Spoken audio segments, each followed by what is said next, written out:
Bismillah. Assalamualaikum warahmatullahi wabarakatuh.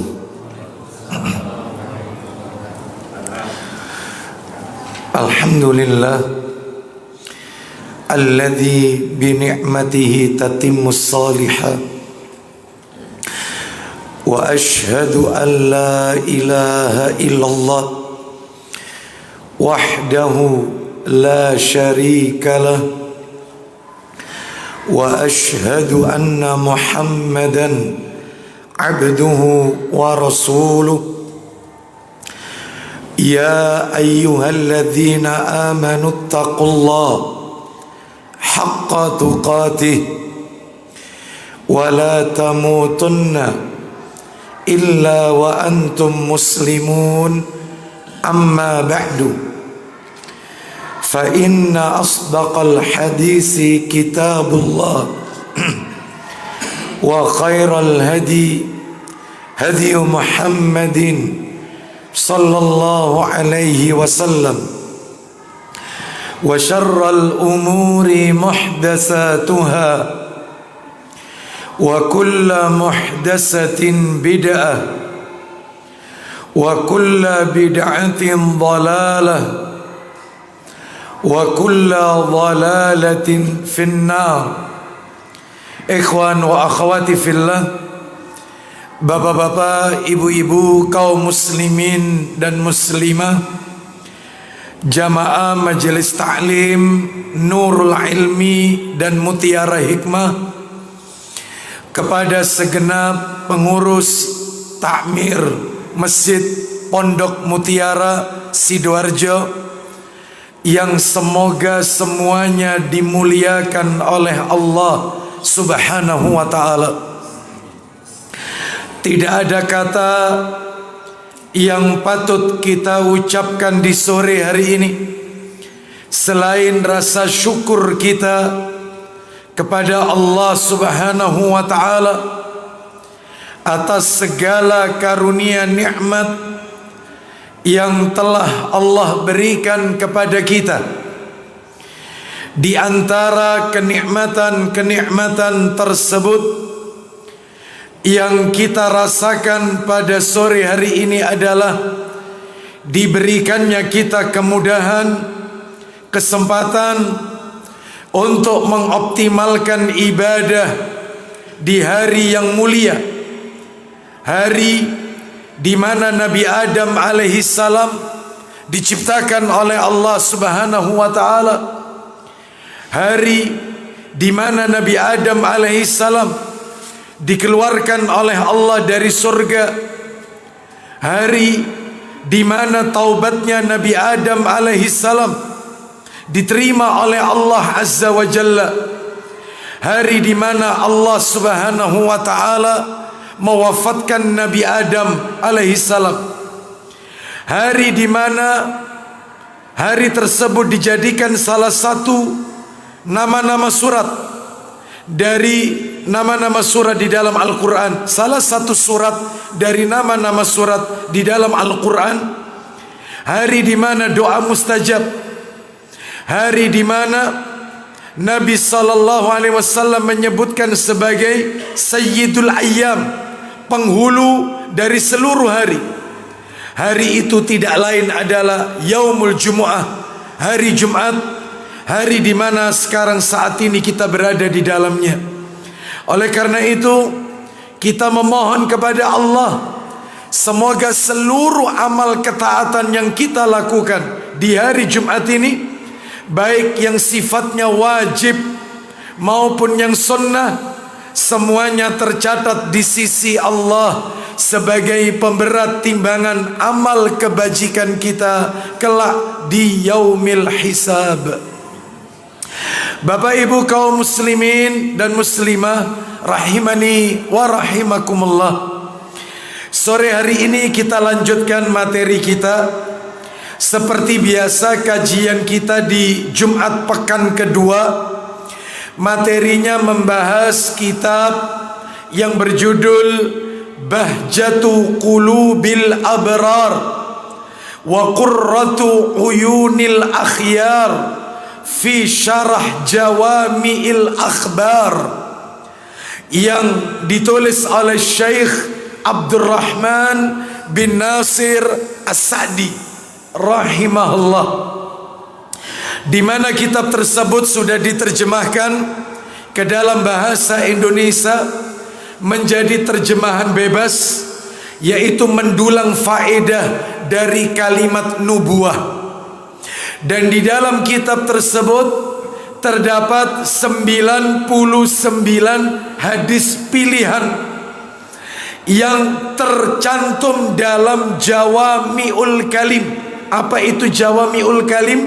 Ucapan Rasul yang singkat, yang pendek, namun syarat makna. Ucapan Nabi yang singkat tetapi maknanya berbobot.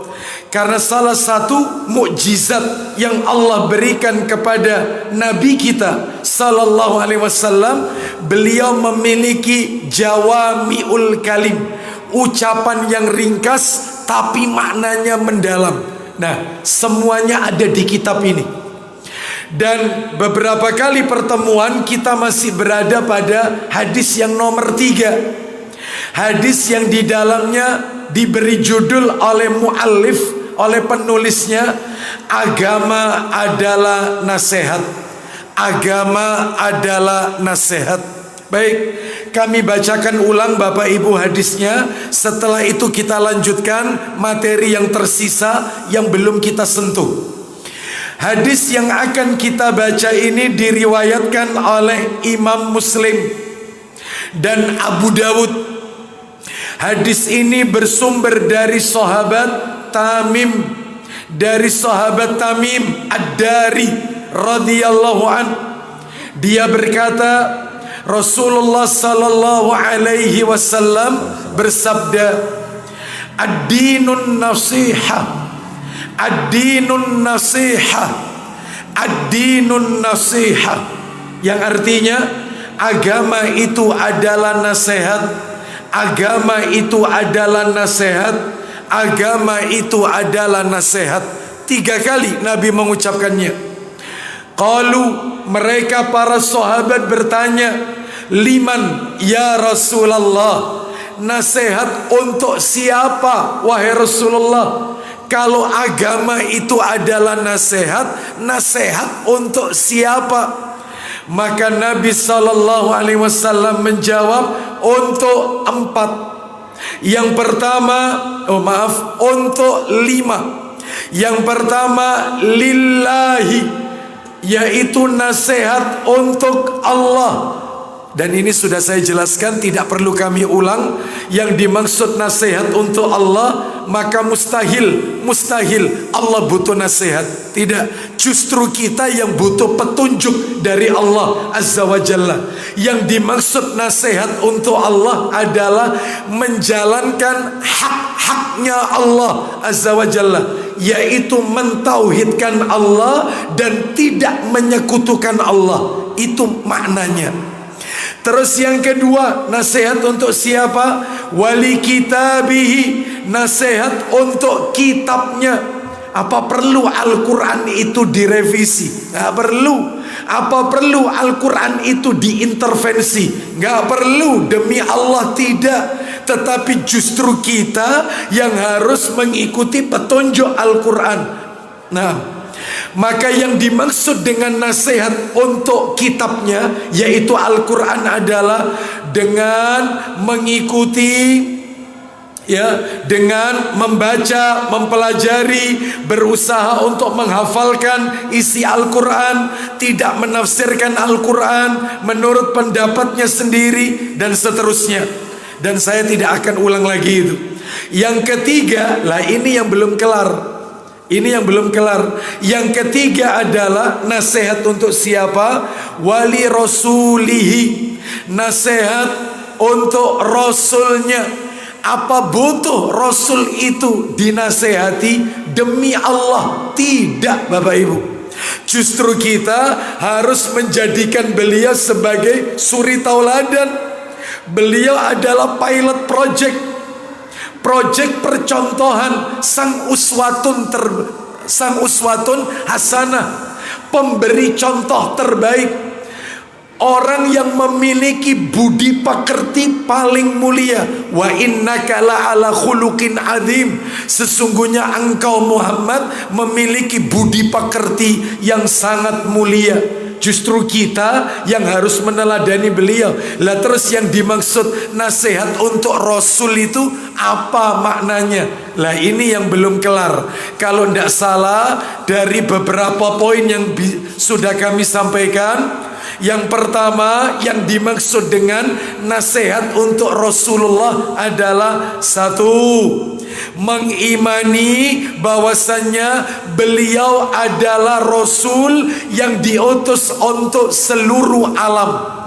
Tanamkan dalam hati kita sebuah keyakinan, Rasul itu Nabi Muhammad SAW diutus oleh Allah untuk seluruh alam, baik alam manusia, manusianya baik manusia Arab maupun non Arab, ataupun juga untuk bangsa hewan, jin, tumbuhan, seluruh alam.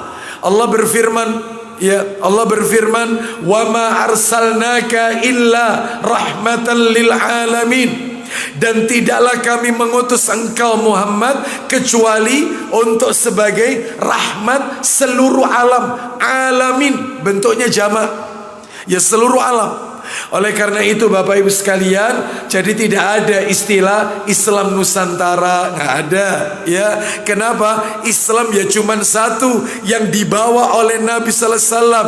Islam yang dibawa Nabi itu untuk semua kalangan, ya orang Arab, orang Pakistan, orang Melayu, orang Indonesia, semuanya. Tidak ada Islam dipetak-petak. Islam cuman satu. Ini yang pertama. Yang kedua, mengagungkan dan menghormati Nabi. Ini sudah saya jelaskan. Ketika Nabi masih hidup, cara mengagungkannya seperti apa. Dan ketika Nabi telah wafat, cara mengagungkan Rasul, menghormati Rasul seperti apa, itu juga sudah saya jelaskan. Jadi kalau Nabi masih hidup, itu cara mengagungkannya dua, fisiknya sama sunnah-sunnahnya. Fisiknya diagungkan. Sahabat itu banyak riwayat mengatakan ngalah berkah dengan fisiknya Nabi. Seperti sisa air wudhunya Nabi dijadikan rebutan oleh para sahabat. Nabi kalau meludah lalu terjatuh pada tangan salah satu di antara para sahabat, diusapkan ke wajahnya sahabat. Nabi kalau potong rambut, maka setiap rambut yang jatuh sahabat berebut untuk mengambil. Begitu seterusnya. Jadi fisiknya diagungkan, Rasul masih hidup. Dan yang kedua, sunnahnya diagungkan, dijalankan. Sekarang beliau Sallallahu Alaihi Wasallam telah wafat. Semoga Allah pertemukan kita nanti di yaumul kiamah. Amin. Lalu bagaimana cara menghormati beliau? Tinggal satu caranya. Apa itu? Mengagungkan sunnahnya. Untuk fisiknya tidak. Bahkan kita tidak boleh minta kepada orang yang telah mati. Minta itu hanya kepada Allah Azza wa Jalla. Baik, ini menunjukkan kepada kita. Ini yang kedua. Yang ketiga, yang dimaksud nasihat untuk Rasul adalah tidak boleh berlebihan kepada Nabi Muhammad Sallallahu Alaihi Wasallam. Beliau manusia biasa yang diberi wahyu oleh Allah Azza wa Jalla dan dimuliakan dengan risalah. Ya, sama seperti kita makan, minum, beliau juga tidur, kita tidur. Beliau juga punya istri, punya keturunan, kita juga punya pasangan hidup, punya keturunan, sama. Oleh karena itu, maka di dalam diri Rasul itu ada dua dimensi. Saya sudah jelaskan ini. Apa dimensinya? Ada dimensi sebagai hamba, ada dimensi sebagai Rasul, utusan Allah. Makanya 14 abad yang silam Nabi itu kan bersabda, la tutruni kama atratin nasara ibna Maryam. Kata Nabi, janganlah kalian memuji-muji saya secara berlebihan, sebagaimana orang Nasrani memuji Isa putranya Maryam. Lu memangnya orang Nasrani memuji Isa sampai kayak apa? Lu sampai taraf ketuhanan, mengkultuskan sampai taraf uluhiyah, ketuhanan, bahkan dijadikan Tuhan. Isa Tuhan Bapa, Tuhan Anak, dan seterusnya. Seperti itu. Kata Nabi, kalian jangan seperti itu, jangan memuji aku berlebihan. Terus Nabi mengatakan, wa innama ana abduhu, dan sesungguhnya aku ini hamba Allah. Faqulu, maka katakanlah. Nah ini yang menunjukkan ada dua dimensi. Maka katakanlah, Abdullah wa rasuluh, aku ini hamba Allah dan aku ini utusan Allah. Sebagai hamba gak boleh dikultuskan, tidak boleh doa minta kepada orang yang telah mati. Minta syafaat aja harus kepada Allah. Ya Allah, berikan izinmu, berikan ridhomu kepada Nabi Muhammad di hari kiamat kelak untuk memberikan syafaat kepadaku. Jadi tetap mintanya sama Allah. Gak boleh di makam Nabi ketika di Masjid Nabawi, wahai Rasulullah berikan syafaat. Gak boleh. Beliau hamba telah wafat, maka gak boleh minta kepada orang yang telah mati. Sedangkan dimensi yang satunya, Rasul beda dengan kita. Ucapannya gak boleh ditolak. Ucapannya itu wahyu. Ya, beliau suri tauladan kita. Bahkan Bapak Ibu sekalian, apa yang beliau lakukan itu menjadi syariat bagi umatnya. Sampai-sampai lupanya Rasul dalam sholat aja jadi syariat buat kita. Rasul sholat kan pernah lupa jumlah rakaat. Yang awalnya duhur itu 4 rakaat, beliau cuma sholat 2 rakaat. Sampai-sampai sahabat itu mereka berkata, sholat dikosor. Padahal Nabi tidak dalam perjalanan, Nabi di Masjid Nabawi. Akhirnya Nabi mengatakan, sholat dikosor, aku tidak mengkosor sholat. Katanya sahabat, Anda tadi sholat duhur 2 rakaat wahai Rasulullah. Maka Nabi menambahkan 2 rakaat lagi, lalu mengakhiri sujud sahwi. Lu coba, iya. Baik, berarti lupanya Rasul jadi syariat buat kita. Kenapa? Kita juga disyariatkan sujud sahwi kalau lupa. Itu. Ini menunjukkan semua yang Nabi lakukan itu untuk umatnya. Inilah yang menunjukkan beliau ini adalah Rasul. Ya. Yang tidak boleh itu adalah sikap hulu. Apa itu hulu? Sikap berlebih-lebihan. Tak boleh. Ya, melebihkan Rasul sampai dalam taraf ketuhanan. Contohnya kayak apa Ustadz? Mengkultuskan Nabi Muhammad. Contohnya yaitu dengan mengatakan Rasul itu mengetahui semua ilmu gaib. Salah. Kalau Nabi itu tahu tentang masalah yang gaib, maka mestinya ketika perang Uhud Nabi tidak terluka. Mestinya. Buktinya ketika perang Uhud Nabi terluka. Wong baju besinya Nabi aja rangkap dua-duanya pecah. Rahangnya Nabi pun pecah, mengeluarkan darah dari mulutnya. Kalau Nabi tahu ilmu gaib, Nabi sudah tahu weruh sadurunge winara kejadian. Sebentar lagi akan ada anak panah busur yang melesat, menghindar. Ini menunjukkan Rasul tidak mengetahui perkara gaib. Buktinya Nabi juga kena diracun sama orang Yahudi. Nabi juga kena sihir oleh orang Yahudi, Labid bin A'sam yang menyihirnya. Berarti nggak boleh kita mengatakan Rasul itu mengetahui perkara gaib. Yang tahu hanya Allah. Rasul itu tahu perkara gaib, surga, neraka, tentang adab kubur, itu gaib. Karena diberitahu oleh Allah Azza wa Jalla. Ya, oleh karena itu nggak boleh berlebihan. Termasuk juga mengucapkan solawat yang berlebihan. Ya, sampai dalam taraf ketuhanan. Maka ini tidak diperbolehkan. Ya. Sekarang yang keempat, Bapak Ibu, ini yang terakhir. Yang pada waktu itu bulan yang lalu. Yang keempat, mengimani bahwasannya Nabi itu adalah penutup. Beliau ini adalah Nabi penutup seluruh para Nabi. Tidak ada Nabi lagi setelah Rasulullah Sallallahu Alaihi Wasallam. Ya, oleh karena itu ini menunjukkan kepada kita nasihat kepada Rasul adalah meyakini beliau Nabi penutup. Tidak ada lagi. Sekarang yang nomor 5 Bapak Ibu. Kita lanjutkan. Lahir sore ini nomor 5. Nomor 5, nasihat kepada Rasul itu maknanya adalah, maksudnya nasihat kepada Rasul, ta'atuhu fima amara. Ta'atuhu fima amar atau amara. Apa artinya? Mentaati apa-apa yang beliau perintahkan. Sami'na wa ata'na. Taat. Taat. Mana dalilnya? Banyak dalilnya. Dalilnya bisa kita lihat di antaranya. Ini cukup membuat kita kaget ini dalilnya. Coba dibuka surat An-Nisa, surat nomor 4.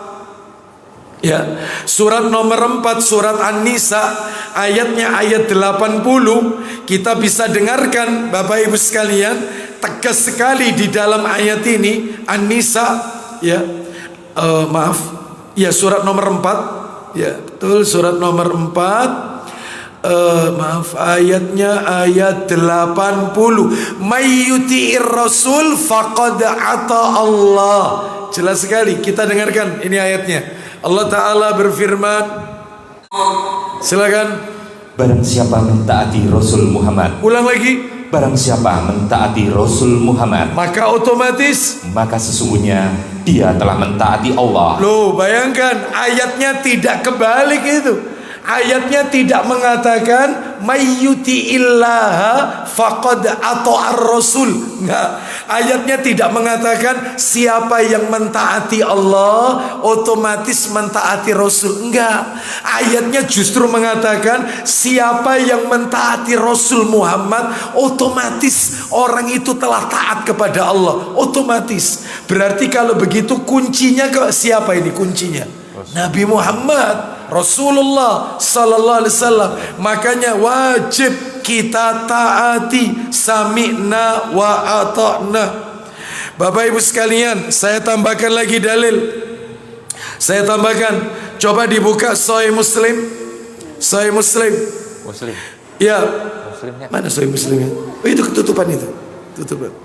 Nah itu. Astagfirullah. Nomornya Sahih Muslim 1802. Coba dibuka Muslim 1802. Nomor aslinya 1835, nomor asli. Ya, itu. Silakan dibaca. Dari Abu Hurairah radhiyallahu an, dari Rasulullah sallallahu alaihi wasallam, sabdanya, wa may yuti', ya, di situ disebutkan wa man yuti'il amira faqad ata'ani wa man ya'sil amira faqad asani. Ya. Siapa yang taat kepadaku berarti dia taat kepada Allah. Tuh ya, sebentar, mulai dari awal. Maaf itu kepotong. Ulang lagi. Dari mana Abu Hurairah? Dari Abu Hurairah radhiyallahu an, dari Rasulullah sallallahu alaihi wasallam, sabdanya, man ata'ani faqad ata'a Allah wa man ya'sini faqad asallah. Silakan. siapa yang taat kepadaku berarti dia taat kepada Allah. Tuh, bayangkan, sama seperti ayatnya An-Nisa tadi juga mengatakan demikian. Ayat 80 tadi. Ini hadis Nabi, riwayat Muslim. Siapa yang taat sama aku berarti dia sudah taat sama Allah. Lanjut, teruskan. Siapa yang durhaka kepadaku, siapa yang durhaka tidak taat kepadaku, otomatis berarti dia durhaka kepada Allah. Lanjutkan Abu Hurairah, masih ada itu. Siapa yang taat kepada amirku, baik siapa yang mentaati pemimpin yang ditunjuk, maka berarti dia taat kepadaku. Berarti dia sudah mentaati aku. Lanjut, teruskan. Siapa yang durhaka kepada pejabat yang kuangkat, baik siapa yang durhaka dengan pemimpin yang kuangkat, maka berarti dia durhaka kepadaku. Baik, jadi ini menunjukkan kuncinya adalah Rasulullah Sallallahu Alaihi Wasallam harus taat, sami'na wa ata'na. Kita kasih dalil lagi supaya jelas. Coba dibuka Sahih Bukhari, nomornya belakang, agak ke belakang. Sahih Bukhari nomor 1952 dari Abu Hurairah radhiyallahu anhu. Kita dengarkan nih. Apa kata Nabi? Sahih Bukhari 1952. Ayo. Dari Abu Hurairah radhiyallahu an bahwa Rasulullah sallallahu alaihi wasallam bersabda, Apa isi sabdanya? setiap umatku masuk ke dalam surga. Ulang lagi. Setiap umatku masuk ke dalam surga. Setiap umatku pasti masuk ke dalam surga. Mudah-mudahan kita termasuk di dalamnya. Amin. Tapi masih koma. Kata Nabi, illa man aba. Silakan. Selain orang yang enggan. Aneh kan? Aneh kan? Ada orang yang gak pengen masuk surga, enggan masuk surga.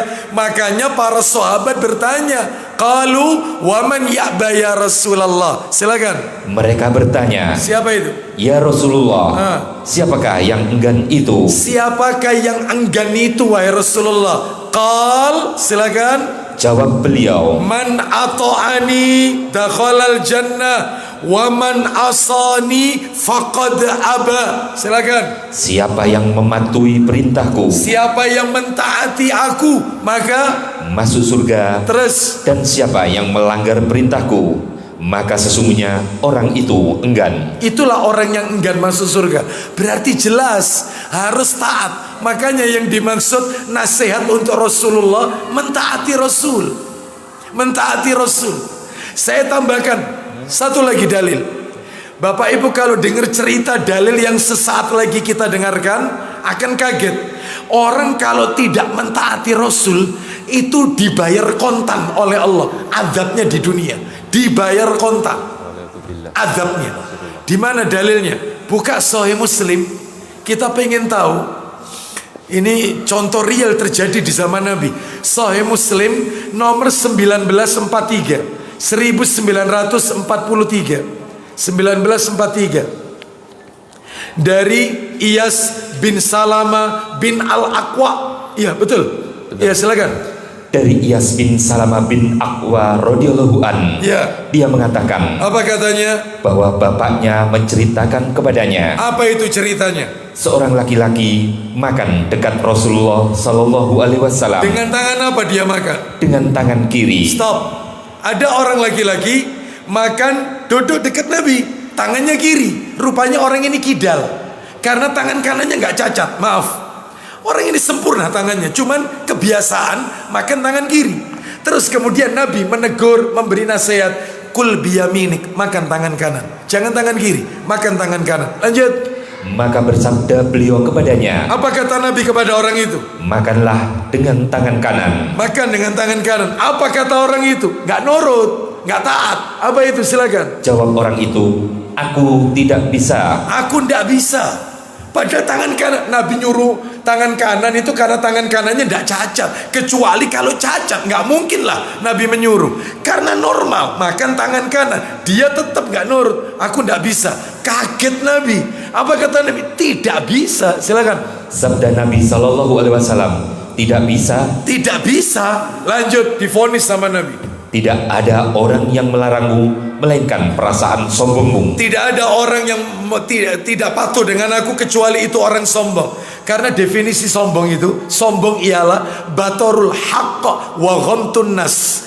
Menolak kebenaran, nganggap remeh orang lain. Termasuk orang ini, dikasih yang benar malah ditolak. Apa yang terjadi untuk orang itu Abu Hurairah? Tiba-tiba Kata Iyas, orang itu benar-benar menjadi tidak dapat mengangkat tangan ke mulutnya. lumpuh. Langsung kontan, dibayar kontan. Langsung bayar kontan. Jangan menyelisih Nabi. Apa yang Nabi perintahkan, sami'na wa ata'na. Sudah itu aja. Ya, enak kok tugas kita ini, disuruh ngikut aja, taat aja. Itu ya. Baik. Jadi ini menunjukkan kepada kita pentingnya mentaati Allah Azza wa Jalla. Bahkan dalam ayat Quran, coba dibuka ayat Quran, tak kasih dalil lagi. Jadi dalilnya banyak ini ya. Coba dikasih dalil lagi surat 24 An-Nur. Surat 24 itu An-Nur, ayatnya 63. Nah ini ayat 63. Oh jelas sekali. Jelas sekali hukumannya. Allah berfirman An-Nur ayat 63. Allah silakan. Janganlah kamu jadikan panggilan Rasul Muhammad di antara kamu seperti panggilan sebagian kamu kepada sebagian yang lain. Sungguh Allah mengetahui orang-orang yang keluar secara sembunyi-sembunyi di antara kamu dengan berlindung kepada kawannya. Maka ini poinnya. Maka hendaklah orang-orang yang menyalahi perintah Rasulnya. Ulang lagi. Maka hendaklah orang-orang yang menyalahi perintah Rasulnya. Apa ancamannya menyalahi perintah Rasul? Takut akan mendapat cobaan atau ditimpa azab yang pedih. Itu. Baik, jadi ancamannya azab pedih, azab yang pedih. Baik, jadi itu yang nomor 5, mentaati apa-apa yang beliau perintahkan. Sekarang yang nomor 6, Bapak Ibu sekalian, ya. Mudah-mudahan bisa kita tuntaskan ini ya. Mudah-mudahan. Yang nomor 6, yang dimaksud dengan nasihat kepada Rasul itu maksudnya adalah tasdiquhu fima akhbara. Tasdiquhu fima akhbara. Membenarkan apa-apa yang beliau sampaikan. Semua yang Nabi ucapkan kita benarkan, taslim, sami'na wa ata'na. Sekalipun susah dicerna oleh logika, sekalipun sulit disentuh oleh rasio, sekalipun sulit disentuh oleh yaitu akal, sami'na wa ata'na. Apa yang Nabi sampaikan jangan ditolak, jangan dijadikan buah cibiran. Ucapan Rasul jangan diolok-olok, ikut aja, sami'na wa ata'na. Itu ya. Sebab banyak zaman sekarang ucapan Rasul dijadikan guyonan. Nabi mengatakan luruskan saf, karena saf yang tidak lurus, saf yang ada celahnya itu sebagai celah syaitan, dijadikan cibiran. Alhamdulillah setan mau sholat. Alhamdulillah kalau begitu setan mau sholat. Ya, masalah jenggot dipermasalahkan, jelas sekali. Ya, potong kumismu, rawat jenggotnya. Ya, lalu dijadikan buah cibiran. Orang itu jenggotnya tambah panjang, semakin bodoh karena uratnya ketarik dengan panjangnya jenggot. Banyak orang-orang pinter itu tidak berjenggot. Dikasih contoh satu persatu. Pak Quraisy Shihab tidak berjenggot, wong pinter. Yang ini tidak berjenggot, wong pinter. Yang jenggotan-jenggotan itu kurang cerdas.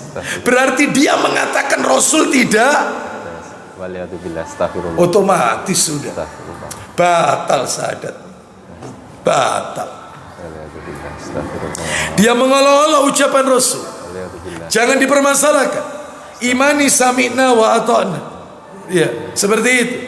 Ya, oleh karena itu ini menunjukkan masih banyak yang seperti ini. Sekalipun apa yang Nabi sampaikan itu kita rasa susah dijangkau oleh akal, maka kita wajib sami'na wa ata'na.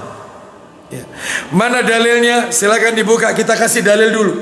Tasdiquhu fima akhbara, membenarkan apa-apa yang beliau sampaikan, baik dari perkara-perkara yang telah lampau, berita Nabi masa yang lampau, maupun masa di saat Nabi masih hidup, maupun berita Nabi masa yang akan datang. Semua kita benarkan. Contoh, Nabi menceritakan kejadian di masa sebelum ini, sebelum Rasulullah. Contoh, berita Nabi tentang Nabi Musa alaihi salam menampar malaikat maut sampai matanya tercongkel.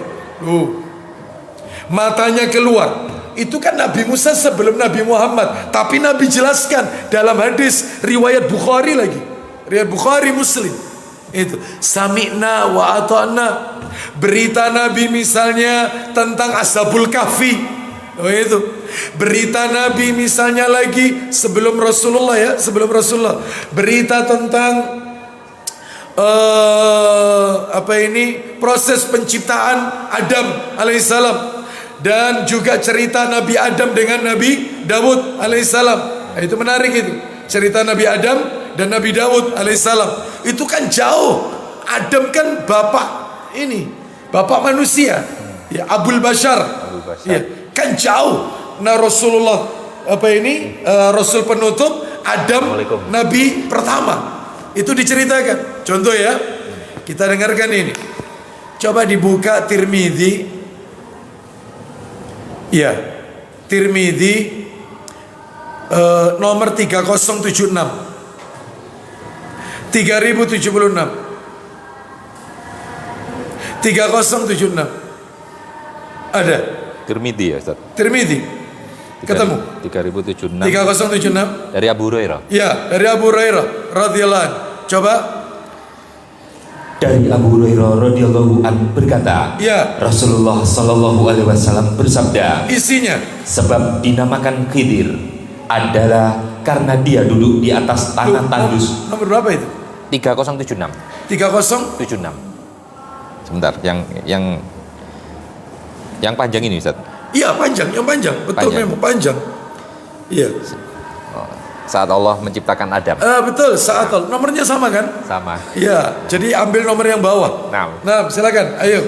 Dari Abu Hurairah radhiyallahu anhu berkata, Ya. Rasulullah sallallahu alaihi wasallam bersabda, Isinya saat Allah menciptakan Adam, Allah menciptakan Nabi Adam.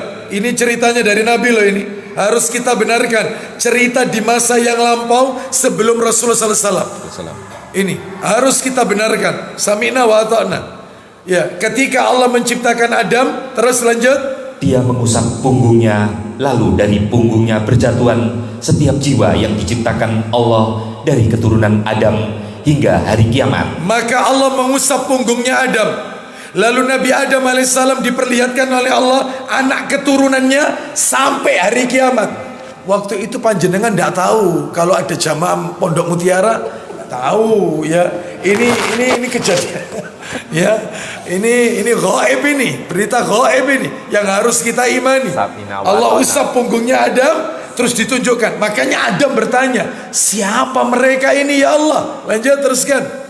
Dan dia menjadikan kilatan cahaya di antara kedua mata setiap orang dari mereka. Ya, terus. Kemudian mereka dihadapkan kepada Adam. Terus dia bertanya, apa kata Nabi Adam alaihissalam? wahai Rob, siapa mereka? Siapa mereka ini? Kok banyak sekali? Ya, sampai hari kiamat, bayangkan. Ditunjukkan ini umat ini adalah anak keturunanmu. Terus lanjut. Allah menjawab, silakan. Mereka keturunanmu. Mereka ini adalah keturunanmu. Terus Adam melihat seseorang dari mereka dan kilatan cahaya di antara kedua matanya membuatnya kagum. Baik, Nabi Adam alaihissalam melihat ada salah satu anak keturunannya di dahinya di antara kedua matanya itu ada kilatan cahaya. Nah, Adam bertanya, siapa ini? Lanjut. Adam bertanya, wahai Rob, siapakah orang ini? Siapa dia? Terus Allah menjawab, dia adalah Daud. Silakan. Dia orang akhir zaman dari keturunanmu bernama Daud. Daud alaihissalam, ayahnya Nabi Sulaiman alaihissalam. Lanjut, terus. Adam bertanya, silakan. Wahai Rob, berapa lama engkau menciptakan umurnya? Berapa kau kasih umurnya untuk Daud? Daud ini kau beri berapa usianya? Apa kata Allah? Allah menjawab, 60 tahun. Aku kasih dia umur 60 tahun. Apa kata Nabi Adam alaihissalam? Silakan. Adam bertanya, ya. Wahai Rob, ya. Tambahilah 40 tahun dari umurku. Terus saat usia Adam ditentukan, stop. Ambil dari umurku 40 tahun, berikan kepada Daud, sehingga Daud jadi berapa umurnya? 100. Nabi Adam berkurang 40 tahun. Ketika malaikat maut datang untuk mencabut Nabi Adam alaihissalam, lanjut. Malaikat maut mendatanginya lalu berkata, baik, lalu berkata, silakan. Bukankah usiaku masih tersisa 40 tahun? Kata Nabi Adam, kau datang terlalu cepat. Bukankah umurku sisa 40 tahun? Ya, terus apa katanya malaikat pencabut nyawa? Silakan. Malaikat maut berkata, bukankah yang 40 tahun sudah kau kasihkan ke Daud alaihissalam? Terus, bukankah kau telah memberikannya kepada anakmu Daud? Ya, terus. Adam membantah. Terus. Lalu keturunannya juga membantah. Terus. Adam dibuat lupa. Terus. Dan keturunannya juga dibuat lupa. Sejak saat itulah kata Rasulullah, Adam membantah, maka anak keturunannya juga suka. Apalagi jamaah Pondok Mutiara. Ya, enggak ya. Enggak. Adam lupa, ternyata anak keturunannya juga lupa, mudah lupa. Ya. Oleh karena itu ini menunjukkan ini berita wajib kita imani. Berita gaib ini. Ya, ada lagi berita yang Nabi sampaikan ketika Nabi masih hidup. Contohnya Isra Mi'raj. Isra Mi'raj. Itu berita wajib diimani. Ya, wajib diimani. Ya, enggak usah panjang-panjang bahas masalah Isra Mi'raj. Ya. Mata-mata. Ini sudah tak baca ada warning ya dari ibu-ibu ya. Tenang aja Bu, tenang aja ya. Baik ibu-ibu sekalian, rahimani wa rahimakumullah. Nah, jadi harus kita imani berita tentang Isra Mi'raj itu di zaman Nabi, termasuk berita di zaman Nabi bulan terbelah menjadi dua. Loh, itu wajib kita imani. Sami'na wa ata'na. Termasuk juga berita ketika Nabi masih hidup, yaitu cerita tentang apa ini disebutkan di dalam hadis. Coba dibuka Sahih Bukhari. Sahih Bukhari 1463 1463 Bukhari. Coba, ini juga di zaman Nabi, ucapan Nabi ketika Nabi masih hidup. 1463. Ayo. Lalat masuk ke ya, dalam silakan baca. Dari mana itu? Dari Abu Hurairah radhiyallahu an katanya, Ya. Nabi Shallallahu alaihi wasallam bersabda, Isinya, apabila lalat masuk ke dalam minuman seseorang kamu, apabila lalat itu masuk ke dalam minumanmu, maka hendaklah ditenggelamkannya. terus, Kemudian dibuangkan lalat itu. lalu Karena sesungguhnya stop. Buang lalatnya, minum airnya. Jangan lalatnya ditelan. Jangan. Buang lalatnya, minum airnya, tapi celupkan dulu. Kenapa? Karena sesungguhnya salah satu sayapnya mengandung penyakit dan satunya, dan yang satu lagi mengandung obat. satunya mengandung penyakit, satunya mengandung penawar obat. Makanya Pak, Bu, maaf ini, maaf ya kalau kata-kata saya sedikit kasar, mohon maaf. Tapi betul, real, mohon maaf ini. Satu-satunya hewan yang tidak pernah kena mencret ya cuma lalat. Karena dia punya obat. Kalau hewan lain beda, ayam, iya, kambing, sapi, iya, BAB terus. Lalat nggak ada, lalat BAB nggak ada. Karena dia satu bawa penyakit, satunya bawa obat. Dia punya obatnya dia. Itu hadis ini juga dipermasalahkan, tapi banyak profesor non muslim yang masuk Islam gara-gara hadis lalat. Ternyata setelah dibuktikan oleh sains, ternyata betul sayap lalat mengandung penyakit dan satunya lagi mengandung penawar. Ucapan Nabi 14 abad yang silam terbukti. Makanya ucapannya Rasul itu wahyu, jangan ditolak. Jangan ditolak. Seperti itu. Seperti Nabi mengatakan di dalam tubuh kita ini ada 360 tulang persendian. Kan gitu kata Nabi, 360 tulang. Begitu dibuktikan oleh dunia kedokteran zaman sekarang, ternyata betul manusia itu punya 360 tulang persendian. Lalu Nabi kan berkata, siapa di antara kalian yang setiap pagi bisa bersodako setiap tulang persendian? Sahabat menjawab, bagaimana caranya sodako setiap tulang persendian? Maka kata Nabi, silakan kalian bisa melakukan itu dengan menyingkirkan gangguan di jalan itu. Atau kalau tidak mampu juga, maka sholat 2 rakaat, sholat duha 2 rakaat sama dengan sodako dengan 360 tulang persendian. Coba sholat duha 2 rakaat, beda dengan yang 4 rakaat. Kalau yang duha 4 rakaat, 2 rakaat salam, 2 rakaat salam, sholat duha itu mendatangkan rizki. Itu beda lagi hadisnya. Kalau yang sodako tadi itu 2 rakaat. Ya, jadi sholat duha ini punya nama lain, namanya awabin. Sholat duha itu kata Nabi awabin. Awab itu orang yang banyak bertobat. Makanya orang kalau rajin sholat duha itu tercatat di sisi Allah orang yang banyak bertobat.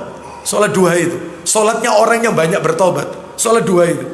Bahkan kata Nabi juga, mohon maaf, kata para alim ulama, sholat duha itu semakin siang semakin afdol. Semakin siang semakin afdol. Jam berapa Ustaz semakin siang itu? Ya dalam hal ini disebutkan dalam hadis ketika anak onta kepanasan. Ya, jam berapa anak onta itu kepanasan? Ya antara jam 9, jam 10. Nah itu semakin siang itu semakin afdol. Wallahu alam wa bisawab. Sekalipun boleh jam 7 pagi Boleh, karena memang sudah masuk waktu 2. Bahkan 15 menit setelah matahari terbit, setelah syuruk, itu juga boleh sudah sholat 2. Baik, kita lanjutkan. Sekarang itu tadi yang nomor 6, tasdiquhu fima akhbara. Coba kita kasih dalil nih. Kita kasih dalil bahwasanya ucapan Nabi itu wahyu, maka jangan ditolak. Coba surat nomor 53 An-Najm. Surat An-Najm ayat 3 dan 4.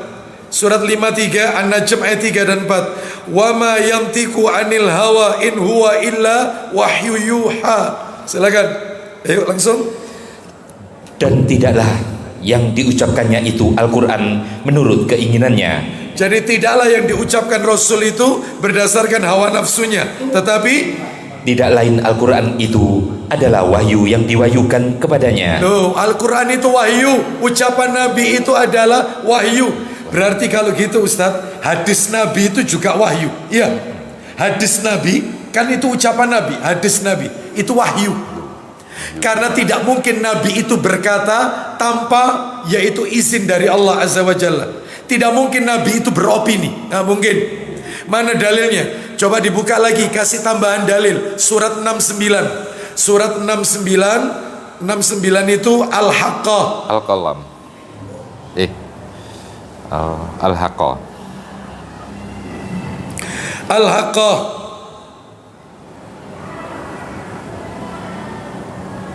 Ya, ayatnya 44. Surat 69 44 sampai 46. 44 sampai dengan 47 aja. 44 sampai 47. Allah Ta'ala berfirman, Al-Haqqah 44 sampai 47. Allah berfirman, لأخذنا منه باليمين ثم لقطعنا منه الوتين فما منكم من أحد عنه حاجزين. silakan. Dan sekiranya dia Muhammad mengada-adakan sebagian perkataan atas nama kami, Andai kata Muhammad itu mengada-ada perkataan atas nama kami, beropini. Andai kata Nabi itu ngarang, beropini, maka pasti kami pegang dia pada tangan kanannya. loh, tangan kanan Nabi akan dipegang oleh Allah. Terus apa yang akan Allah lakukan? Kemudian kami potong pembuluh jantungnya. Akan kami potong pembuluh jantungnya Nabi Muhammad kalau beropini, ngarang. Terus lanjut, terakhir, Maka tidak seorang pun dari kamu yang dapat menghalangi kami untuk menghukumnya. nah, tidak ada satupun yang bisa menghalangi kami. Kami di sini Allah maksudnya untuk menghukum Muhammad kalau Nabi itu ngarang. Berarti ini menunjukkan ucapan Rasul itu wahyu. Tidak mungkin Nabi berdusta. Nah, mungkin. Kita kasih lagi dalil. Coba dibuka Sahih Muslim. Nomornya 2175. Muslim 2175. Coba.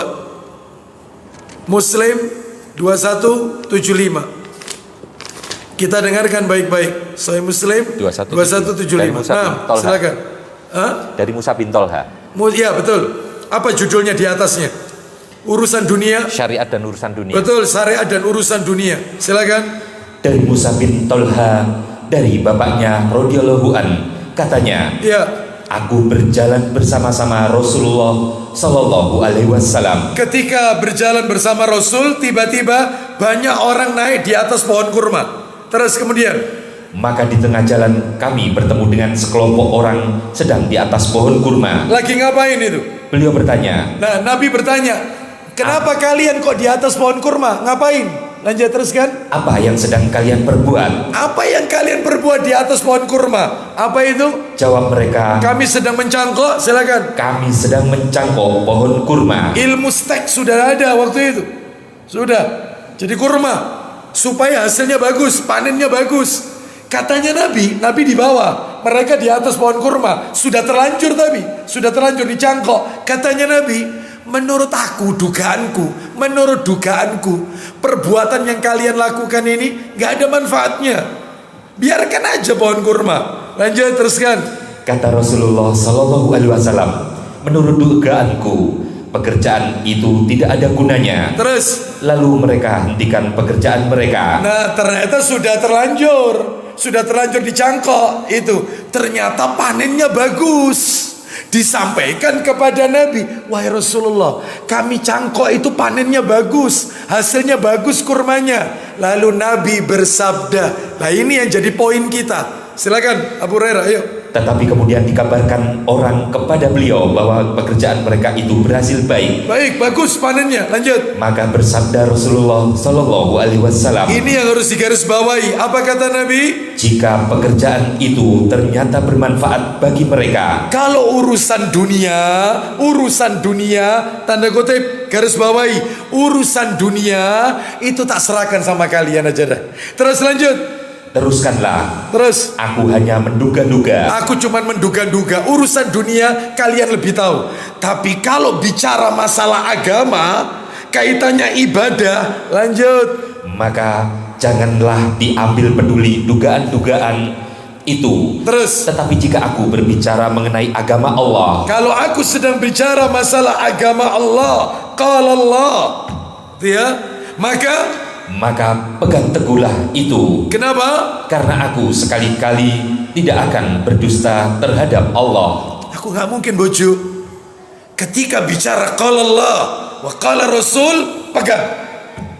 Karena aku nggak mungkin bohong. Kalau urusan dunia, serahkan. Tak serahkan kepada kalian. Oh itu. Ya. Baik. Jadi kalau sekarang ya urusan dunia diserahkan ke kita, nggak apa-apa. Mobil kan dunia. Ya, mic ini dunia mana? Dunia. Iya, dunia serahkan ke kita, nggak apa-apa. Tapi urusan syariat kembalikan kepada Rasul. Zikir ya niru Rasul lah. Karena ibadah itu harus tauqif. Tauqif itu ada petunjuk. Orang kerja saja ada SOP-nya. Kerja ada SOP enggak? Ada standar apa itu SOP itu? Standar operasional ya? prosedur. Nah, seperti itu ada SOP-nya. Ibadah ada SOP-nya. Siapa SOP-nya? Muhammad sallallahu alaihi wasallam. Ada juklak, ada juknis, petunjuk pelaksana, petunjuk teknis Rasul dan para sahabat. Itu aja. Ya, termasuk sholat tarawih. Enggak usah bingung, ada petunjuknya kok. Seperti itu. Mereka yang sholat tarawih 21 rakaat, benar. Mereka pakai Umar bin Khattab, riwayatnya betul. Sebab setelah Nabi wafat, maka ketika Umar bin Khattab jadi khalifah setelah Abu Bakar ya, maka Umar bin Khattab radhiyallahu an sholat tarawihnya itu melihat orang-orang itu sendiri-sendiri. Maka Umar bin Khattab radhiyallahu an punya inisiatif, gimana caranya ini dikumpulkan jadi satu aja supaya tidak sendiri-sendiri di masjid, terus ditunjuk satu imam. Maka Umar bin Khattab jadi imam dan sholatnya 21 rakaat. Lu berarti teman-teman Nahdlatul Ulama benar Ustaz? Benar. Gak apa-apa. Mereka yang 11 rakaat seperti Masjid Pondok Mutiara ini ya, 11. Mereka pakai hadis Aisyah radhiyallahu anhuma. Aisyah mengatakan Nabi tidak pernah sholat malam lebih dari 11. Bahkan Aisyah sampai bersumpah, demi Allah gak pernah lebih dari 11. Loh, pakai hadis Aisyah, berarti sama-sama benarnya. Iya, yang salah yang tidak terawih. Yang salah yang tidak terawih. Seperti itu. Yang salah lagi, yang sholat tarawihnya terlalu cepat.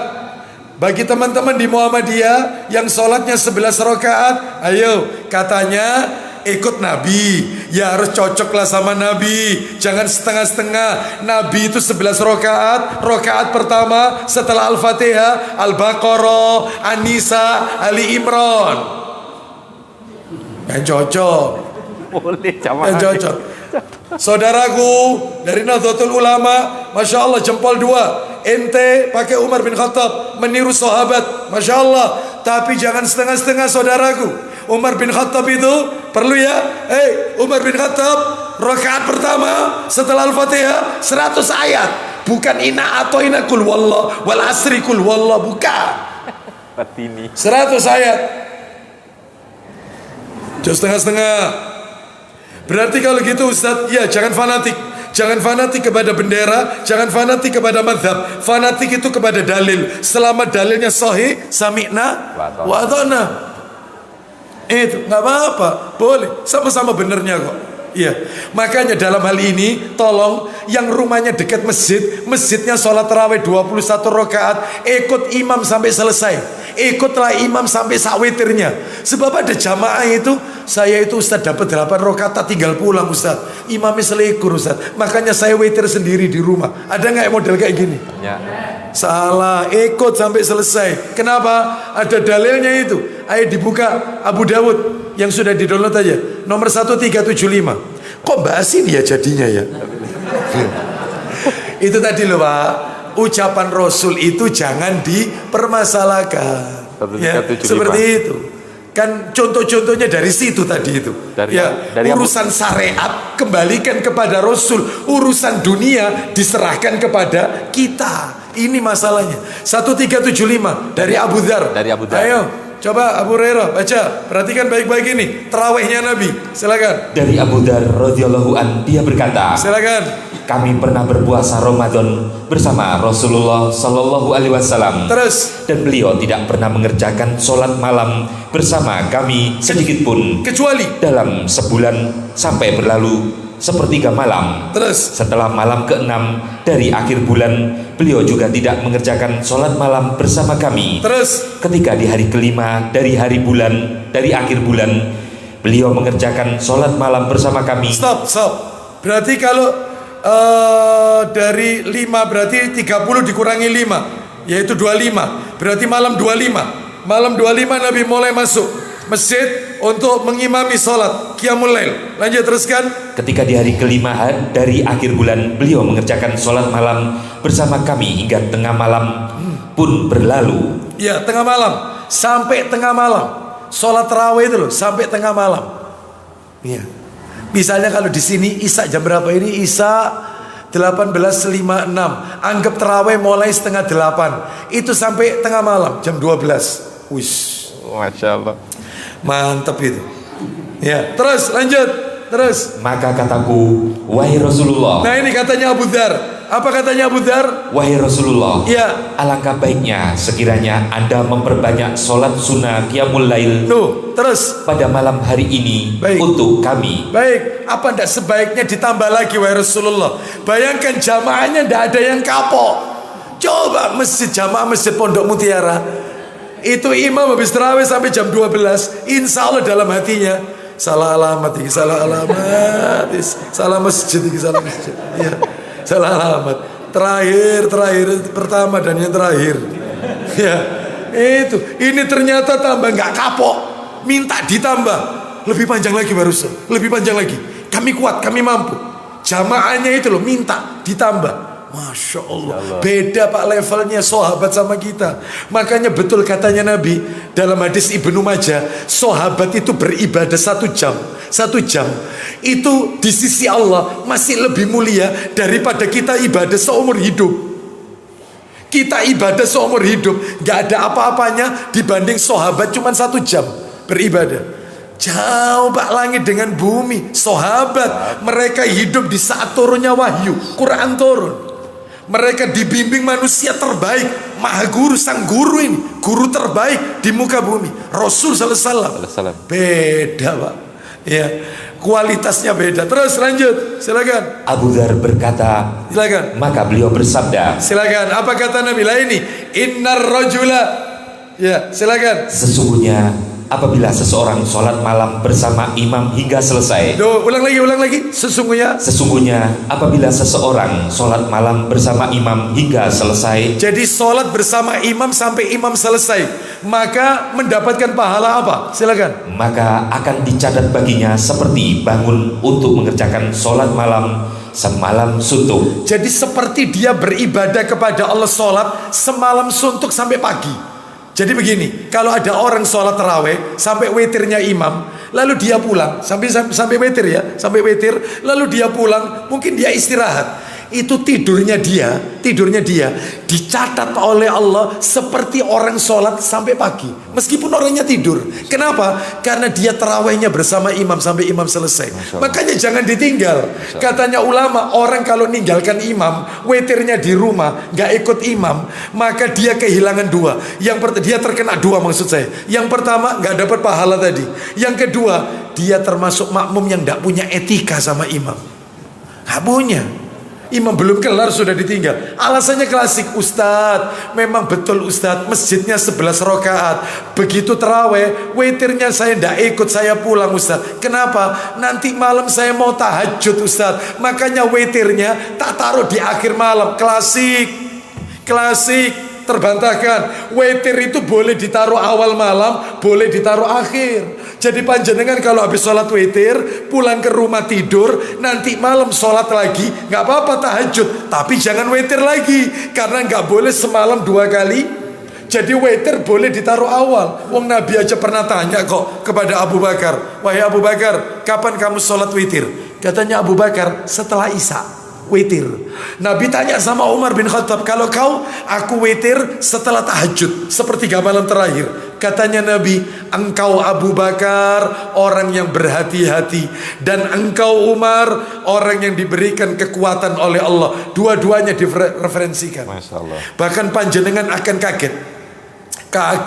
Selama ini kita kalau sholat tarawih 11 rakaat, itu kan 4 kali salam, witirnya 3. 2 rakaat salam, 2 rakaat salam, 2 rakaat salam, 2 rakaat salam. Tarawih ini witirnya 3 rakaat. Ada yang 3 rakaat itu 2 rakaat salam nambah 1. Itu yang biasa kita lakukan. Atau ada yang 3 rakaat langsung, salamnya di akhir. Ada. Ternyata Nabi pernah sholat tarawih nggak kayak gitu. Pernah. Versi lain. Gimana Ustadz? Nabi itu pernah sholat tarawih 9 rakaat plus tarawihnya 2. Witir dulu baru tarawih. Ayo, Masjid Pondok Mutiara tahun ini diterapkan yang kayak begini. Insya Allah ribut. Insya Allah. Semenjak ketekan jenggot-jenggot apa Islami kacau. Wis aneh-aneh. Astagfirullah. Padahal dalilnya ada, jelas. 9 dulu baru 2. Riwayatnya Ibnu Majah itu. Bapak Ibu, silakan dibaca artikel Ustadz kita. Saya punya artikelnya. Kalau nggak salah artikelnya Ustadz Dr. Rehanul Bahren, hafizahullah taala. Itu rumaiso.com. Itu ada model-model terawihnya Nabi. Judulnya gitu kalau nggak salah. Jadi modelnya itu 9 dulu baru 2. Lah 9 itu gimana caranya? Rakaat pertama berdiri, 2 berdiri, 3 berdiri lagi, 4 berdiri, 5 berdiri lagi, rakaat 6 berdiri, rakaat ke-7 berdiri, rakaat ke-8 baru duduk tahiyat. Rakaat ke-8 At-tahiyatulillah. Terus sampai innaka hamidum majid. Nggak salam tapi, nggak salam. Berdiri lagi, rakaat ke-9. Terus setelah itu tahiyat lagi sampai innaka hamidum majid baru salam. Jadi mirip kayak sholat maghrib. Saya tanya, sholat maghrib itu tahiyatnya rakaat keberapa sama keberapa? Rakaat 2 dan 3. Lah ini tahiyatnya 8 dan 9. Paham maksudnya ya? Paham. 8 dan 9. Ustadz, berarti nek lali apa iki mau rakaat piro ya, karena 9 ini. Ya, 9. Makanya supaya ndak lupa ada tipsnya. Tipsnya itu adalah yaitu dengan cara baca suratnya urut. Nih tak kasih tips. Ini misalnya 9 rakaat 9 surat ya. 9 surat. Mulai misalnya nih, mulai An-Nas naik ke atas, An-Nas, Al-Falaq, Al-Ikhlas, Al-Lahab, An-Nasr, Al-Kafirun, Al-Kausar, Al-Ma'un, Al-Quraisy. Mulai li'ila fi Quraisy. Urut surat nomor 106. Allahu Akbar. Li'ila fi Quraisy, ila fi rihlatas sita'i was saif. Rakaat kedua masuk Al-Kausar, Al-Ma'un. Terus kemudian berdiri lagi yang ketiga, masuk yaitu Al-Kausar, inna atoina kal kausar, dan seterusnya. Begitu. Sehingga urut nomor suratnya. Nah, itu insya Allah tidak lupa. Jadi kalau lupa, aku tadi rakaat ini baca surat ini, berarti sekarang surat ini, berarti ini rakaat kesekian. Nah, itu kalau sudah kulino, maka tidak akan bingung. 9. Setelah salam berdiri lagi. 2 rakaat. Loh, 2 rakaat ini apa? Tarawihnya. Lah yang 9 witir, karena witir itu ganjil. Pernah nyoba sholat kayak gini? 9+2. Belum pernah kan?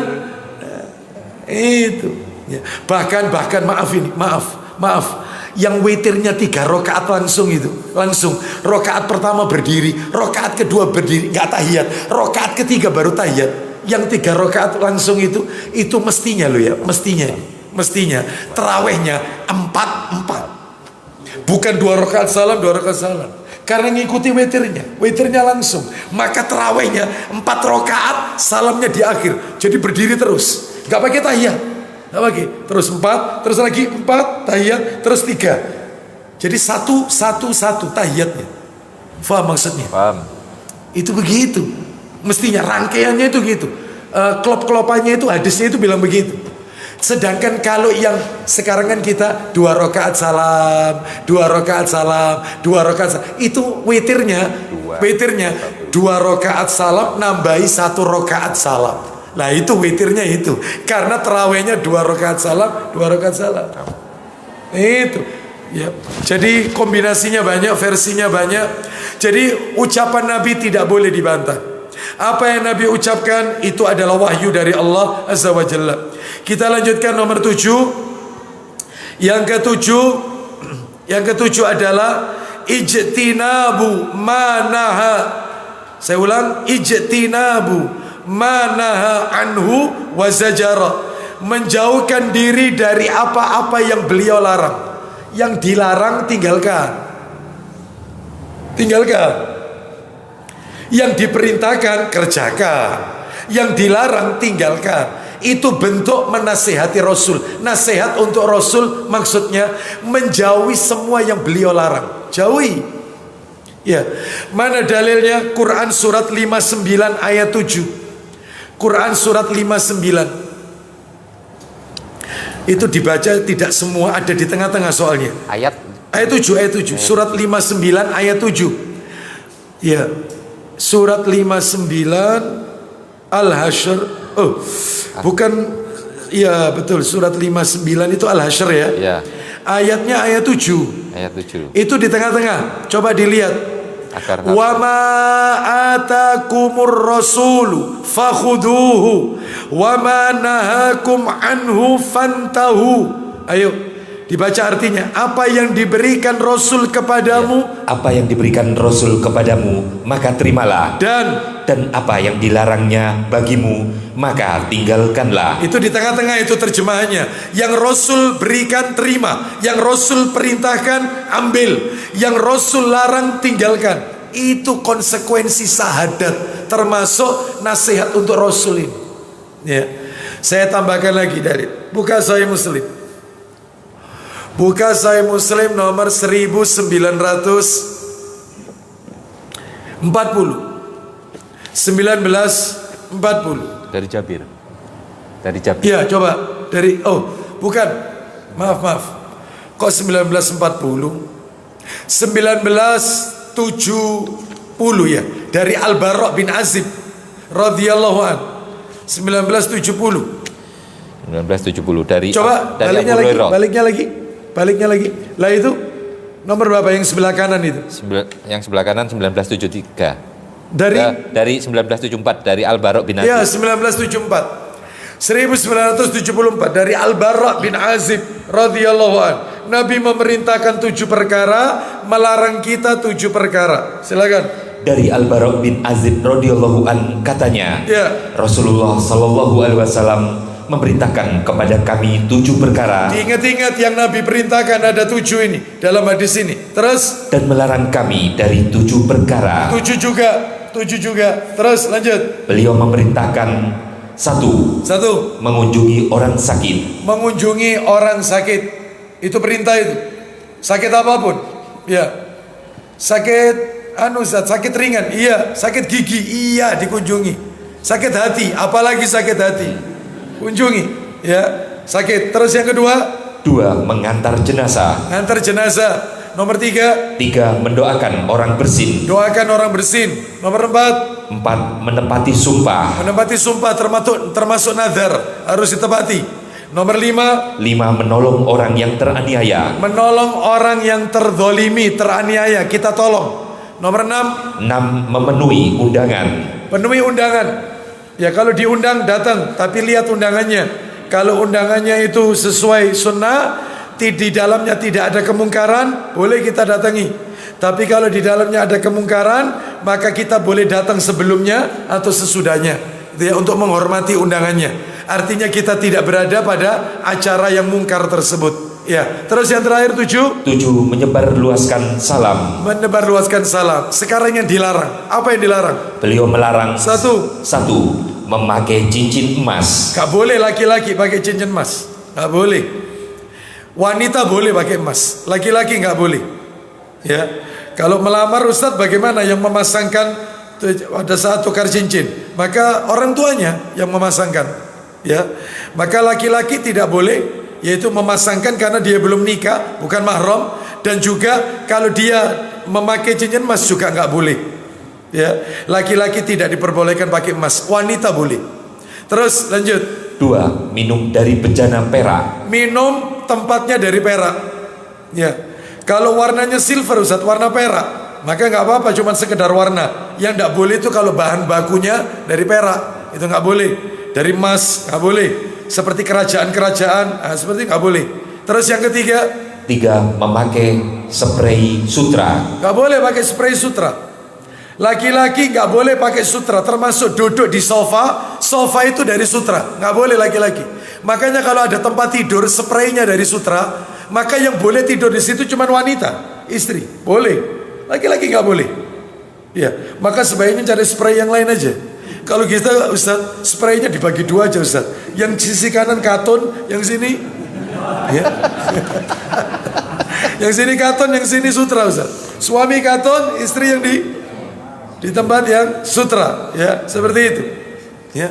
Jadi Bapak Ibu sekalian, tidak boleh laki-laki duduk atau berbaring yang tempat pembaringan duduknya itu terbuat dari sutra. Nggak boleh laki-laki, haram.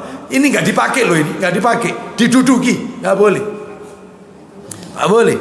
Ya, termasuk spray. Kalau wanita nggak apa-apa, boleh. Wanita itu pakai sutra boleh, laki-laki yang nggak boleh. Teruskan, makanya baju batik hati-hati, jangan memilih. Ustadz, saya punya sarung Ustadz, sarungnya sutra, ya nggak boleh dipakai. Mahal Ustadz, sudah terlanjur. Ya, dalam hal ini nggak boleh dipakai ya. Nggak boleh, sudah terlanjur, ya jangan dikasihkan orang, ya seperti itu. Baik, lanjut teruskan. 4. Memakai sutra campur katun. Sutra campur katun nggak boleh, ada campurannya. Jadi nggak murni sutra, nggak boleh. Laki-laki ini, pokoknya wanita itu boleh. Ini untuk laki-laki semua ini. Terus lanjut. 5. Memakai sutra biasa. Sutra murah itu loh, nggak boleh. Apalagi sutra mahal. Terus 6. Memakai sutra tebal. Sutra tebal. Terus terakhir 7. Memakai sutra kembang. Semua jenis sutra nggak boleh laki-laki.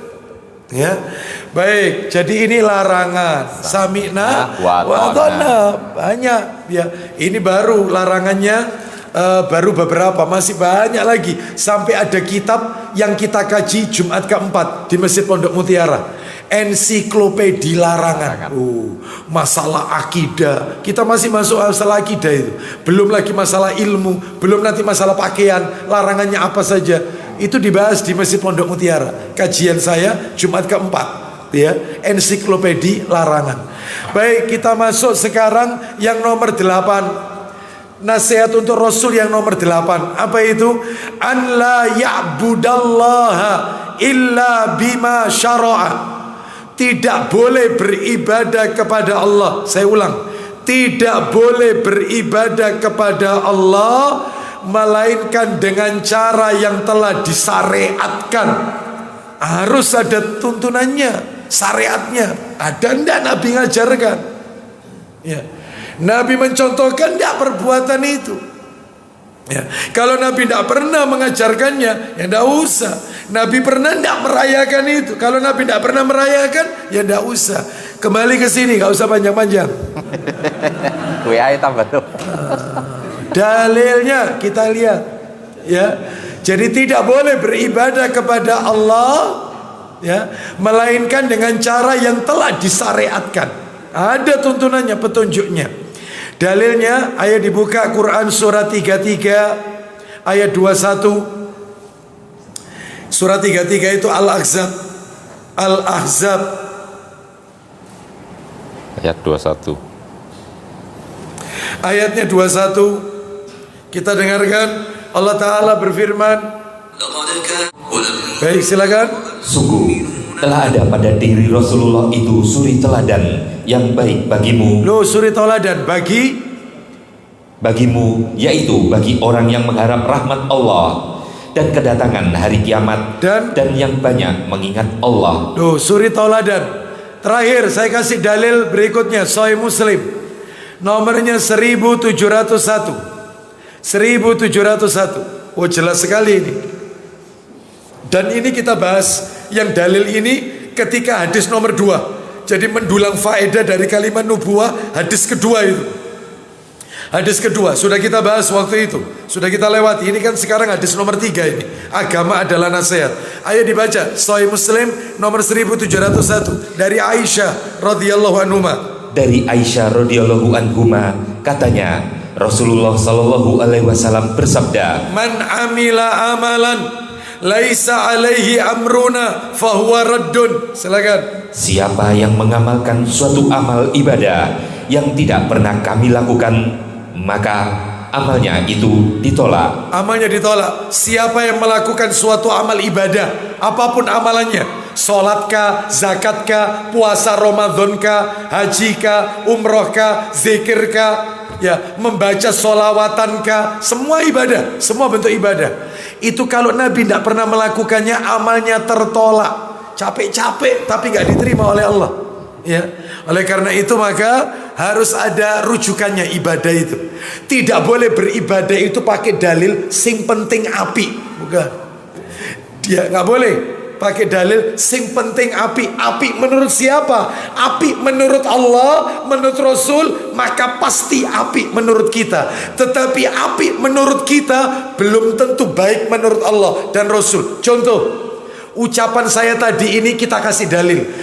Baik menurut Allah itu baik menurut kita, baik menurut Rasul itu pasti baik menurut kita. Tapi kalau baiknya versi kita, baik menurut kita, belum tentu menurut Rasul itu baik. Jadi tolong jangan mengada-ngada. Kita kasih dalil, kita kasih contohnya. Coba dibuka Sahih Muslim nomor 1128. 1128. Hadisnya dari Abdullah bin Amr bin Al-As radhiyallahu anhu. Silakan. Dari Abdullah bin Amr bin Al-As radhiyallahu an katanya, ya, aku puasa sepanjang masa. Stop. Aku puasa tiap hari. Puasa tiap hari loh ini. Terus lanjut. Dan mentamatkan Quran setiap malam. Quran itu hatam tiap malam. Masya Allah. Kira-kira orang baik atau tidak ini? Baiklah. Tiap hari puasa. Bayangkan, tiap malam hatam Quran. Rupanya Nabi mendengar Abdullah bin Amr bin As ini tiap hari puasa, tiap malam hatam Quran. Dipanggil oleh Nabi. Lanjut. Mungkin perbuatanku itu dilaporkan orang kepada Nabi Sallallahu Alaihi Wasallam, atau mungkin juga beliau menyuruh orang yang memanggilku supaya aku datang kepada beliau. Dinasehati sama Nabi. Loh, dikoreksi. Apa kata Nabi? Lanjut. Setelah beliau kudatangi, maka beliau bertanya kepadaku. Apa kata Rasulullah SAW? Apa benar? Katanya orang kau ini puasa tiap hari, hatam Quran tiap malam. Apa benar? Lanjut, teruskan. Betulkah apa yang diceritakan orang kepadaku, bahwa engkau puasa sepanjang masa dan mentamatkan baca Quran sepanjang malam? Baik, Bapak Ibu tahu jawabannya Abdullah bin Amr. Anda akan kaget jawabannya Abdullah bin Amr persis dengan jawaban orang zaman sekarang. Apa kata Abdullah bin Amr? Benar wahai Rasulullah, tetapi wahai Rasul, aku melakukan itu tujuanku adalah niatku untuk mendekatkan diri kepada Allah. Semuanya gitu soalnya. Semuanya gitu. Saya kok nuding ke belakang ya? Di sana. Iya, semuanya gitu Bapak Ibu. Niatnya api, niatnya untuk ibadah. Itu jawabannya Abdullah bin Amr bin Al-As. Lanjut, silakan. Jawabku, ya, benar ya Nabiullah. Terus, tidak ada maksudku berbuat demikian, melainkan hanya untuk kebaikan, mendekatkan diri kepada Allah. Kan ini baik, ini kan api wahai Rasulullah. Ini kan api. Sama Nabi dikoreksi. Berarti baik menurut Abdullah bin Amr belum tentu baik menurut Rasul. Sama Nabi, cukup kamu puasa sebulan 3 hari, ayamul bid, jangan tiap hari. Lanjut. Sabda Rasulullah Sallallahu Alaihi Wasallam, Ya. sesungguhnya sudah cukup jika engkau puasa 3 hari dalam sebulan. Dan Nabi tidak menyebut tanggal. Nabi tidak menyebutkan tanggal 13, 14, 15. Enggak. Makanya sebulan 3 hari itu bebas sebenarnya. Tidak harus 13, 14, 15. Semampu kita. Yang penting sebulan berapa hari? 3 hari. Karena tidak disebut tanggal di sini. Yang penting sebulan 3 hari. Lanjut. Apa katanya Abdullah? Jawabku, ya Nabiullah, sesungguhnya aku sanggup lebih dari itu. Jangan sebulan 3 kali, tolong ditambahi lagi. Aku sanggup. Biasa tiap hari soalnya ini. Apa katanya Nabi? Ya sudah. Kata Nabi, silakan. Sabda beliau, engkau punya kewajiban terhadap istrimu, Terus, terhadap tamu-tamumu, terus. dan terhadap dirimu sendiri. Kau itu loh punya istri. Nek bendino poso, sakno bojomu. Kasihan istrimu. Kamu itu juga punya tamu. Kita ini kan harus melayani tamu. Lah kalau kamu puasa tiap hari, kasihan. Dan kamu juga punya kewajiban terhadap dirimu. Kalau kau tiap hari puasa, maka kau nanti jadinya itu loyo, lemes, sakit. Seperti itu. Akhirnya Nabi ngasih solusi. Ya sudah, kalau kau masih kepingin nambah karena nggak cukup sebulan 3 hari, puasa Nabi Daud aja. Puasa Nabi Daud. Ayo silakan. Karena itu puasalah seperti puasa Nabi Daud alaihissalam. Ini solusi yang Nabi tawarkan. Terus apa katanya Abdullah? Karena beliau adalah orang yang paling taat beribadah. Loh, Nabi sendiri loh yang bilang puasa Nabi Daud itu orang yang paling taat beribadah. Nyambung sama ceritanya yang dibaca Abu Hurairah tadi. Sampai di mananya tadi itu? Di dahinya terpancar apa tadi? Cahaya. Memang orang paling taat. Jadi tidak ada puasa paling banyak kecuali puasa Daud. Daud istilahnya, Daud sehari puasa sehari tidak. Jadi tidak ada batasnya itu. Mau berapa lama tidak apa-apa. Sehari puasa sehari tidak. Sehari puasa itu puasanya orang paling top itu sudah. Paling top itu sudah. Ya dibanding Senin Kemis atau yang lain. Kalau pengen banyak loh ya, pengen banyak. Teruskan. Jawabku, ya Nabiullah. Ya. Bagaimanakah puasa Nabi Daud itu? Teruskan. Jawab beliau, dia puasa sehari dan berbuka sehari. Terus solusi untuk baca Quran, karena dia kan tiap malam khatam. Silakan. Dan sabda beliau selanjutnya, dan tamatkanlah Quran sekali sebulan. Sebulan sekali aja, 1 hari 1 juz, one day 1 juz. Jangan setiap malam khatam, jangan. Lanjut katanya Abdullah bin Amr. Jawabku, ya Nabiullah. Kurangi lagi. Jawabku, ya Nabiullah, aku sanggup lebih dari itu. Aku sanggup, harinya tolong dikurangi wahai Rasulullah. Katanya Nabi, ya sudah, kalau kau masih kuat, lanjut. Sabda beliau, tamatkanlah 20 hari sekali. Ya wis, 20 hari sekali. Katanya Abdullah. Jawabku, ya Nabiullah, aku sanggup lebih dari itu. Memang orang kuat ini memang. Kuat ini, sanggup. Tolong jangan 20 hari sekali. Tolong, kata Nabi, ya sudah. Lanjut. Sabda beliau, tamatkanlah 10 hari sekali. Berarti 1 hari 3 juz. Dia tetap nawar lagi, kurangi lagi. Silakan. Jawabku, aku sanggup lebih dari itu. Silakan. Sabda beliau, tamatkanlah sekali seminggu. Stop. Tamatkan Quran itu sepekan sekali. Itu hadisnya berhenti di situ. Berhenti di situ itu. Ya. Ternyata dalam hadis Abu Dawud itu ada. Nanti dicatat sendiri aja ya. Dibaca sendiri. Abu Dawud nomor 1394. 1394. Itu Abdullah nawar lagi, tapi di Sahih Muslim tidak ada. Di hadis Abu Dawud nawar, sudah dikasih 7 hari nawar, kurangi lagi. Akhirnya Nabi mengatakan orang yang menghatamkan Quran kurang dari 3 hari berarti maksimal 3 hari. Betul Abu Hurairah? Ketemu antum. Abu Dawud 1394. Abdullah yaitu Ibnu Amru. Terus Rasulullah bersabda tidak akan dapat memahami orang yang membaca Al-Quran kurang dari 3 hari. betul, coba dibaca, coba yang Abu Dawud, hadis Abu Dawud dari awal. Dari telah menceritakan kepada kami gitu. 1390 coba, 1390-nya. Itu kan 1394. Coba 1390. Abu Dawud sama 1390. 1390. Coba 1390. Cepet dikit. Dari Abu Dawud. Iya.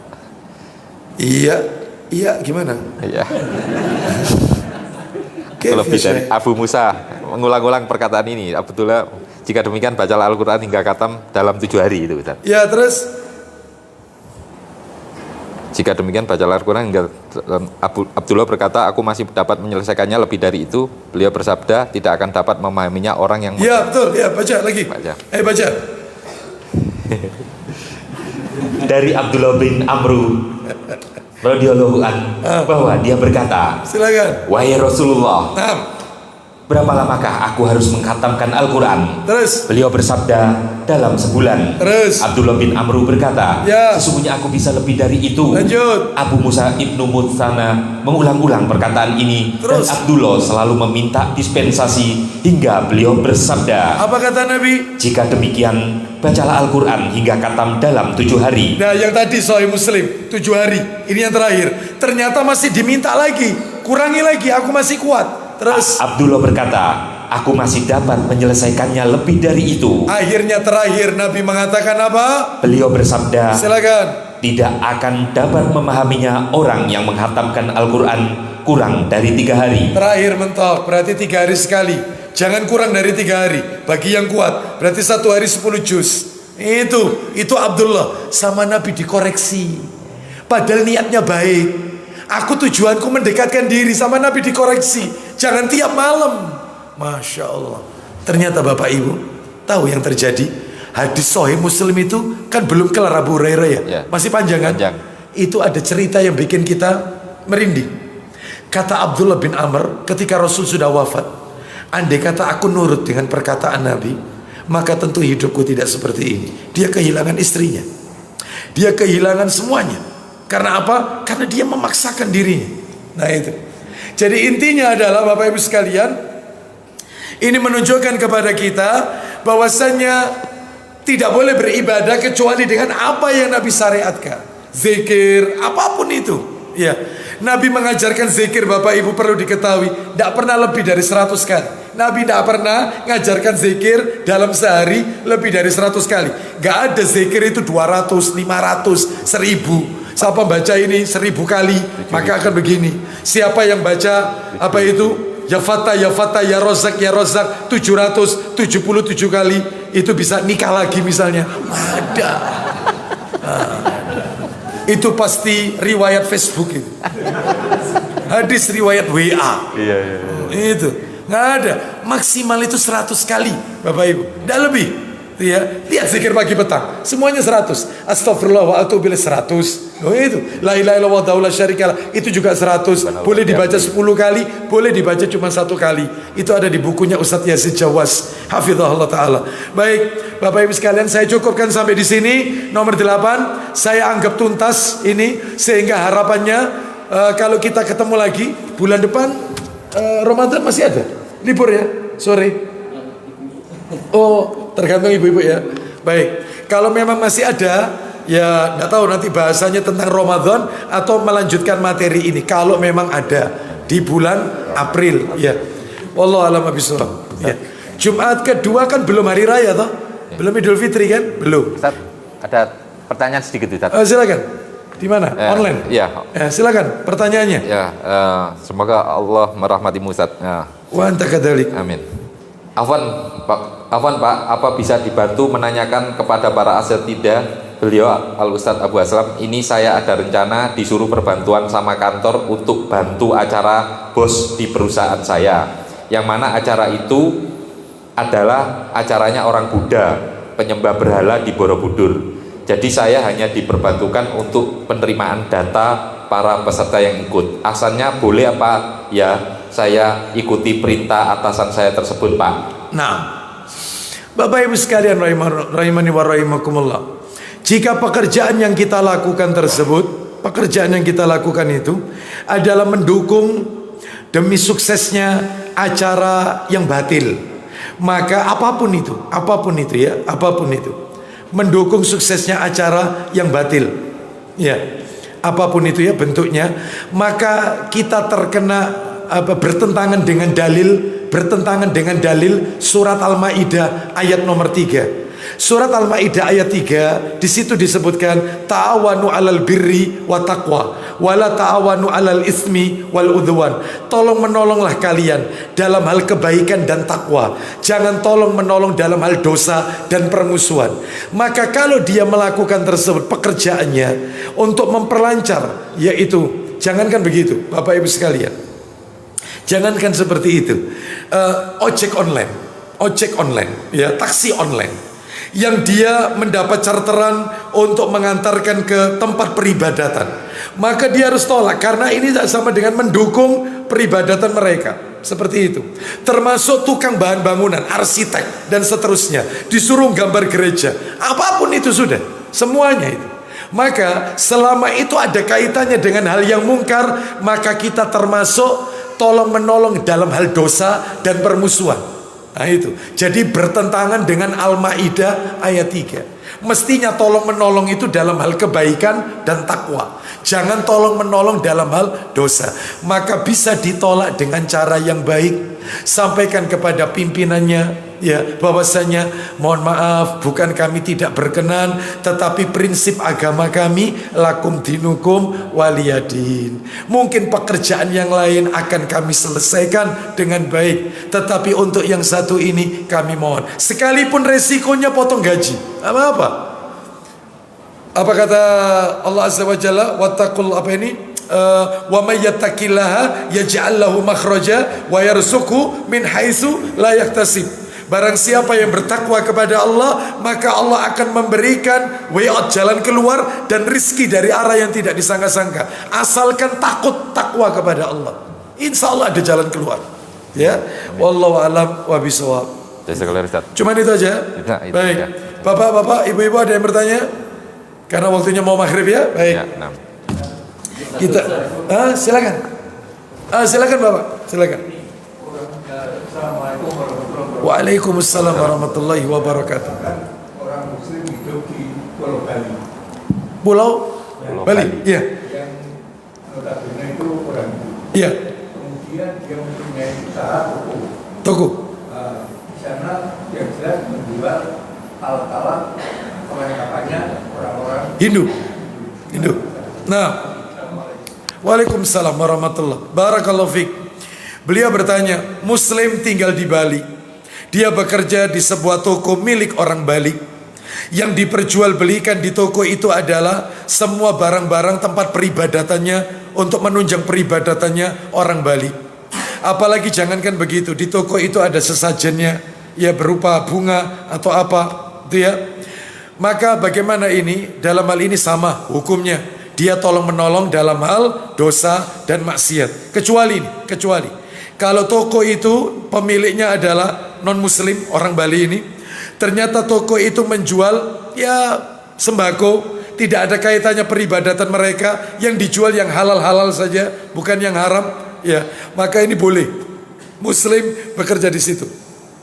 Adapun kalau mereka pakai sesajen atau apa, maka kita tidak boleh ikut mendukung atau ikut menaruh atau untuk ikut membuatkannya, maka nggak boleh. Selama mereka yang melakukan nggak apa-apa.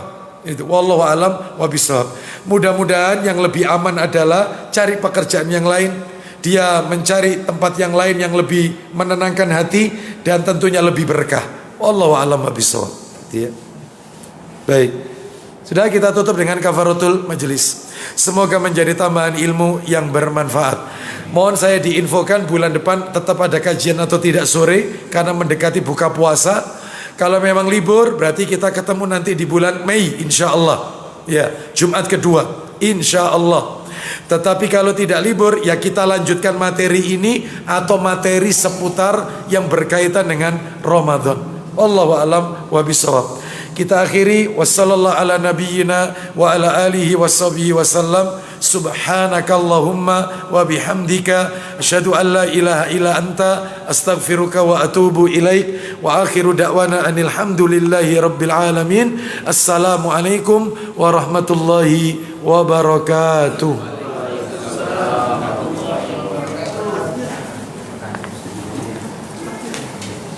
Iya. Jadwalnya besok Ustaz di Citra Harmoni ya, Sabtu. Enggak ya? Sudah. Sabtu pertama, besok Sabtu kedua. Sabtu pertama. Iya. Besok Sabtu pertama Citra Harmoni. Jadwalnya beliau Sabtu pertama Citra Harmoni. Iya. Iya Pak, Assalamualaikum. Oh iya baik, saya terima. Iya, jazakallah khair. Ini sampainya. Iya. Iya baik, makasih ya, makasih. Saya terima, afwan. Iya. Oh Masya Allah, barakallah. Syukur juga.